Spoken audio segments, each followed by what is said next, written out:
నమస్తే, welcome to iDream. నేను మీ Madhuri. Sugar వ్యాధి, మనకి డయాబెటీస్ ఉన్న వాళ్ళకి రెగ్యులర్గా చూసేది ఏంటి అంటే కిడ్నీ పాడైపోవడం. షుగర్ వ్యాధి ఉన్న వాళ్ళకి అసలు కిడ్నీ పాడైపోవడం ఎలా జరుగుతుంది? షుగర్కి కిడ్నీ వ్యాధికి అసలు సంబంధం ఏంటి?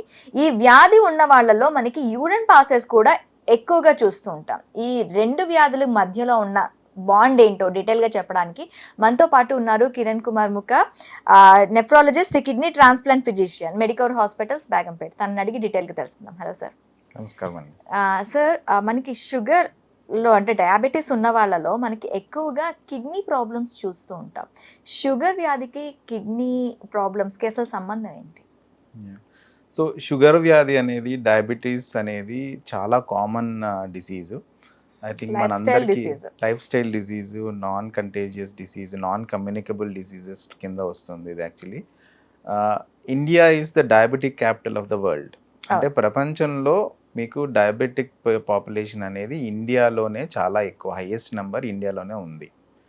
సో అలాంటప్పుడు మీకు షుగర్ వల్ల కాంప్లికేషన్స్ ఏవైతే వస్తాయో, లైక్ హార్ట్ అటాక్ కానీ, లేకపోతే స్ట్రోక్ కానీ, లేదు కిడ్నీ ఫెయిల్యూర్ కానీ, షుగర్ వల్ల రెటినోపతి అంటారు, డయాబెటిక్ రెటినోపతి అంటారు, లేదు నరాలు దెబ్బతినడం, డయాబెటిక్ న్యూరోపతి అంటారు. ఇవన్నీ కామన్గా మనము చూస్తూ ఉంటాం యాక్చువల్లీ. సో అదేవిధంగా వేరే అవయవాల్ని షుగర్ ఎలా డ్యామేజ్ చేస్తుందో అలాగే కిడ్నీ ఫెయిల్యూర్ కిడ్నీని కూడా డ్యామేజ్ చేస్తూ ఉంటుంది. అంటే మనకి మోస్ట్ ఆఫ్ ది, అంటే మీరు చెప్పిన కాంప్లికేషన్స్ అన్నీ ఒక లెవెల్ అయితే, ఈ షుగర్ అండ్ కిడ్నీకి సంబంధించి మనకి కంప్లీట్గా ఇదనమాట, అంటే ఒక అవినాభావ సంబంధంలా ఉంటాయి. మనకి షుగర్ వ్యాధి వచ్చే వాళ్ళలో మనకి ముఖ్యంగా ఒక సిమ్టమే యూరిన్ ఎక్కువగా పాస్ చేయటం. అది నైట్ టైంలో యూరిన్ ఎక్కువగా పోతున్నారు అంటే ఒకసారి షుగర్ టెస్ట్ చేయించుకోండి, ఎందుకైనా మంచిది అనే ఇది వర్డ్స్ మనం ఎక్కువగా వింటూ ఉంటాం. అసలు ఫస్ట్ స్టార్టింగే మనకి షుగర్ వ్యాధి స్టార్ట్ అవుతున్న దాంతోనే మనకి ఈ యూరిన్ పాసెస్ కానీ, కిడ్నీలో ప్రాబ్లమ్స్ కానీ పెరుగుతూ ఉంటాయి. దీనికి సంబంధం ఏంటంటే, సో యూరిన్ ఎక్కువ సార్లు వెళ్ళడం అనేది షుగర్ యొక్క లక్షణం. ఓకే, డయాబెటీస్ యొక్క సిమ్టమ్ కావచ్చు యాక్చువల్లీ. అయితే షుగర్ యొక్క లక్షణాల్లో మీకు పాలియూరియా, పాలిఫేజియా అంటారు. పాలియూరియా అంటే ఏంటంటే యూరిన్ ఎక్కువ సార్లు వెళ్ళడము, యూరిన్ క్వాంటిటీ ఎక్కువ ఉండడం. పాలిఫేజియా అంటే ఆకలి ఎక్కువ ఉండడం అనమాట. సో ఈ రెండు అనేవి మనకి డయాబెటీస్, స్లీప్లెస్నెస్ కూడా ఎక్కువగా ఉంటుంది. యా, సో అది కూడా ఉంటుంది. సో ఇలాంటి పేషెంట్స్లో యూరిన్ ఎక్కువ సార్లు వెళ్తుంది అంటే ఫస్ట్ ఆఫ్ ఆల్ మనం చూడవలసింది షుగర్ ఏమైనా ఉందా.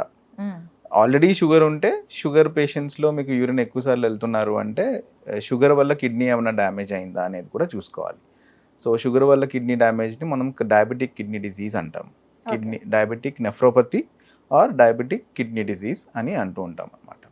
ఇందులో ఏమవుతుందంటే కిడ్నీ షుగర్ వల్ల కిడ్నీ డ్యామేజ్లో కానీ, లేకపోతే కిడ్నీ డ్యామేజ్ పేషెంట్స్లో యూరినరీ కాన్సన్ట్రేటింగ్ ఎబిలిటీ, అంటే బేసికలీ బ్లడ్ అంతా బ్లడ్ కిడ్నీ నుంచి పాస్ అయ్యేటప్పుడు బ్లడ్లో ఉండే ఈ వ్యర్థ పదార్థాలన్నిటిని ఫిల్టర్ చేసి యూరిన్ రూపంలో బయటకు చూస్తూ ఉంటుంది కిడ్నీ.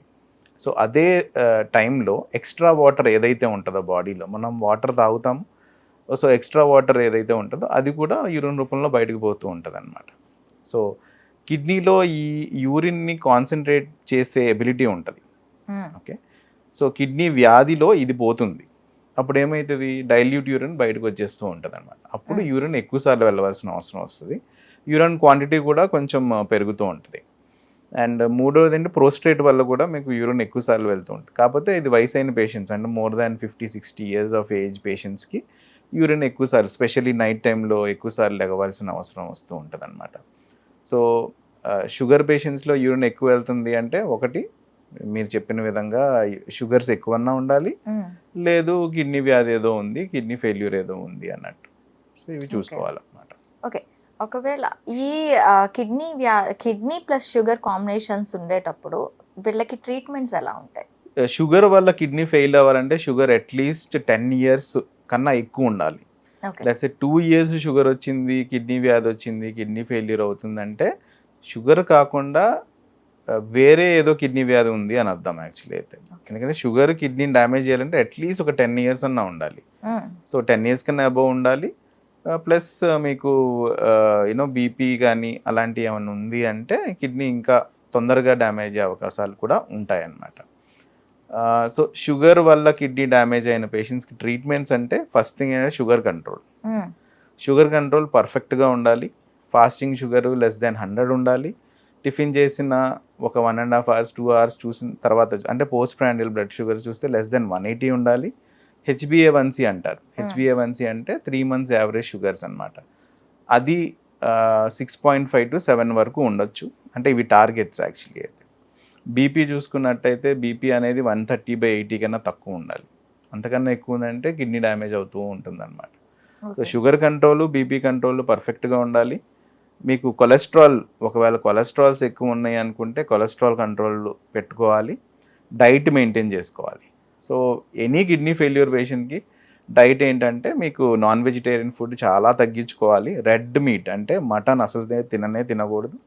వైట్ మీట్ అప్పుడప్పుడు అంటే జస్ట్ 10 daysకి ఒకసారి 1 week ఒకసారి తినొచ్చు. ఎగ్ వైట్ అయితే నార్మల్గా తినవచ్చు. Egg white is good for the health and కిడ్నీకి పెద్ద హాని ఏమి చేయదు.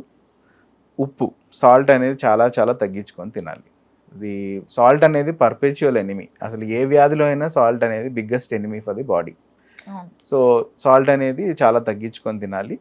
ఇవి కాకుండా ఫ్రూట్ జ్యూసెస్, కోకోనట్ వాటర్ ఇవన్నీ ఎక్కువ తీసుకోకూడదు అని చెప్తాం. కిడ్నీ అంటే అడ్వాన్స్ కిడ్నీ ఫెయిల్యూర్లో కిడ్నీ ఫంక్షన్ ఎప్పుడైతే మీకు లెస్ దెన్ 30 ఉంటుందో అప్పుడు మీకు ఇవన్నీ ఎక్కువ ఫ్రూట్స్ తినకూడదు అని చెప్తాం. ఓన్లీ యాపిల్, బొప్పాస్ పండు, జామకాయ, పైనాపిల్ ఇలాంటివి తీసుకోవచ్చు. మిగతా బనానాస్, సిట్రస్ ఫ్రూట్ జ్యూస్లు వీటిలో పొటాషియం ఎక్కువ ఉంటుంది కాబట్టి ఎక్కువ తీసుకోకూడదు అనేది నేను చెప్తూ ఉంటాం. సో షుగర్ కంట్రోల్కి కొన్ని మందులు ఉంటాయి. ఓకే, ఈ మందుల్లో కూడా కొన్ని మందులు ఏంటంటే కేవలం షుగర్నే తగ్గిస్తాయి. ఓకే, కొన్ని మందులు ఉంటాయి షుగర్ తగ్గించడంతో పాటుగా కిడ్నీ ప్రొటెక్షన్ కూడా చేస్తాయి అన్నమాట. కిడ్నీ ప్రొటెక్షన్ కానీ, హార్ట్ ప్రొటెక్షన్ కానీ, బ్రెయిన్ ప్రొటెక్షన్ కానీ, మన బాడీలో ఉండే రక్తనాళాలని ప్రొటెక్ట్ చేస్తూ ఉంటాయి. సో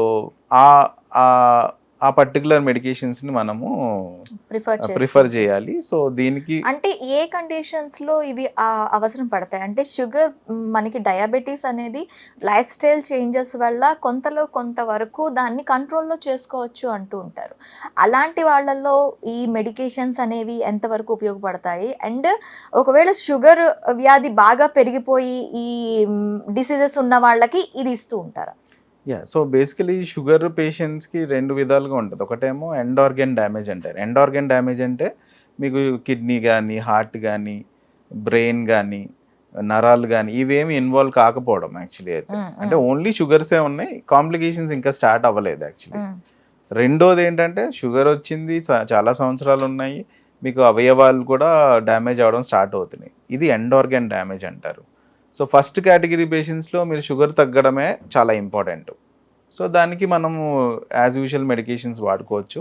రెండో కేటగిరీ అంటే మీకు కిడ్నీ వ్యాధి వచ్చిన, హార్ట్ ఫెయిల్యూర్ వచ్చిన వీళ్ళలో వాడే మెడికేషన్స్ డిఫరెంట్గా ఉంటాయి యాక్చువల్లీ. సో అవి ఓన్లీ స్పెషలిస్ట్లే చెప్పగలుగుతారు కాబట్టి